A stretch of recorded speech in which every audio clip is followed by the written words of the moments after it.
On September 12, 2024 and September 27, 2024, I was invited to serve as a resource person during the recent legislative inquiry conducted by the Joint Committee on Drugs. Ma'am, can you put the mic a little bit closer to your mouth, please?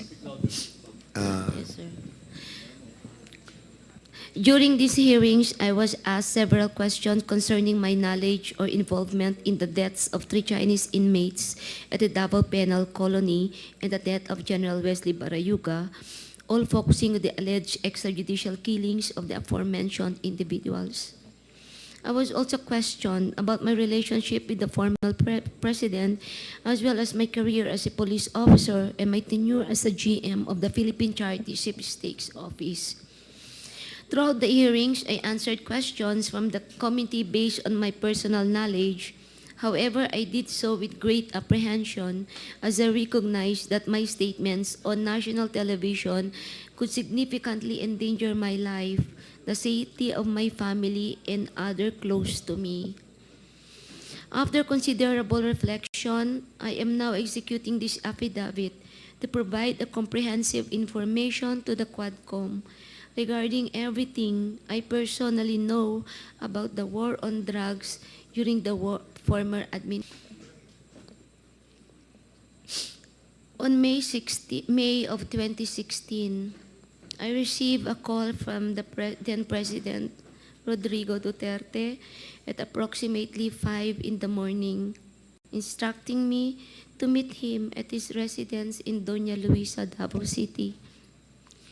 I was already acquainted with then Mayor Duterte, having served as a station commander in one of the police stations in Davao during his tenure.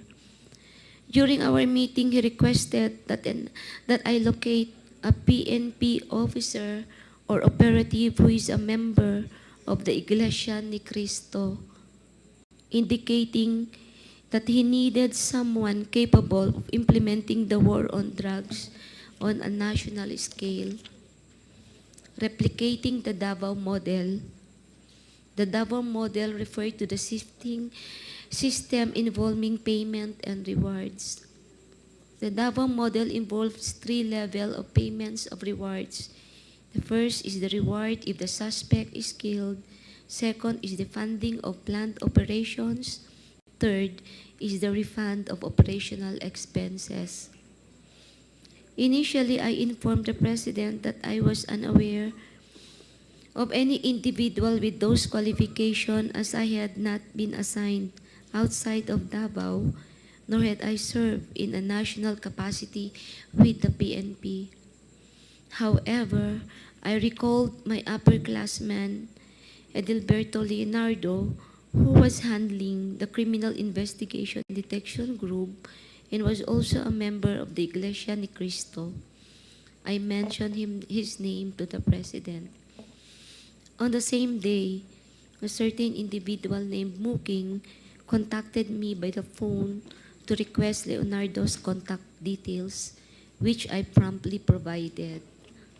A week later, I learned from Arthur Narsolis via phone call that Leonardo had been summoned and was instructed to proceed to Royal Mandaya Hotel for a meeting. Leonardo informed me that he stayed at the hotel for 3 days, during which the President directed him to organize a task force similar to PAOK-TF. When Leonardo relayed this information and urged me to join the task force, I declined, citing my lack of experience in handling such operations. Leonardo subsequently informed me that he had prepared a proposal routed through Bongo outlining the task force operations, which would encompass Luzon, Visayas, and Mindanao. He also inquired if he and his classmates could have a courtesy call with the President through Bongo for a photo opportunity. Considering this, I thought it would be prudent also to invite my classmates, Bakay, Villela, Grijaldo, Tuzon, and Dueñas, to join the courtesy call. The members of Class 97 and Class 96 of PNPA were accommodated in a separate room at the DPWH office in Panacan, Davao. The President did not enter our room, and I was unaware if he visited the room of class 96. This is 96, sir, not 97. After the call to call, Leonardo informed me that the structure of the intended task force would undergo changes. In June of 2016, Leonardo was transferred from Manila to assume the position of the chief of the CIDG in Region 11. During the initial 3 months of this assignment, I facilitated all meetings between Leonardo and Bongo at Leonardo's request. Subsequently, they established direct communications. Leonardo informed me that he had recalled several trusted personnel, namely, I met Lester Berganyo, Romel Bactat, Rodel Serbo, Michael Palma, and Peter Parungo to serve as operatives for the task force. Notably, Romel Bactat, Rodel Serbo, and Michael Palma were all discharged as police officers. Romel Bactat and Romel Serbo, Michael Palma were all former police officers stationed at CIDG 11 office. They were discharged from service on or about a year ago due to an operation that led to the killing of one individual. Lester Berganyo is a private citizen, while Peter Parungo was a former detainee in CIDG due to a charge of rape that has been cleared. Romel Bactat, Rodel Serbo, Michael Palma, and Peter Parungo were charged with the task force of collecting, verifying informations provided by police officers in the field concerning arrests or deaths of individuals named in the list of drug personalities, and creating a summary report. All of these reports would then be encoded, compiled by Lester Berganyo. The compilation is thereafter elevated to Leonardo, who will then decide what level the arrest or killing was and its corresponding reward. Rewards were only given for killings, while for arrests, only the funding of the co-plan and a refund for the expenses was given. I saw how this individual operated when I would visit the CIDG office in Region 11 to see my friend Lot Lot. He also conveyed to me that the task force would be structured differently, in that he submitted a document to Bongo detailing the task force operation, including an overview of the current drug landscape in the Philippines. I was also informed that the drug structure originated from Bucor, where numerous drug lords are currently incarcerated, and that it has 3 branches, Luzon, Visayas, and Mindanao, with Peter Lim involved in the Visayas region.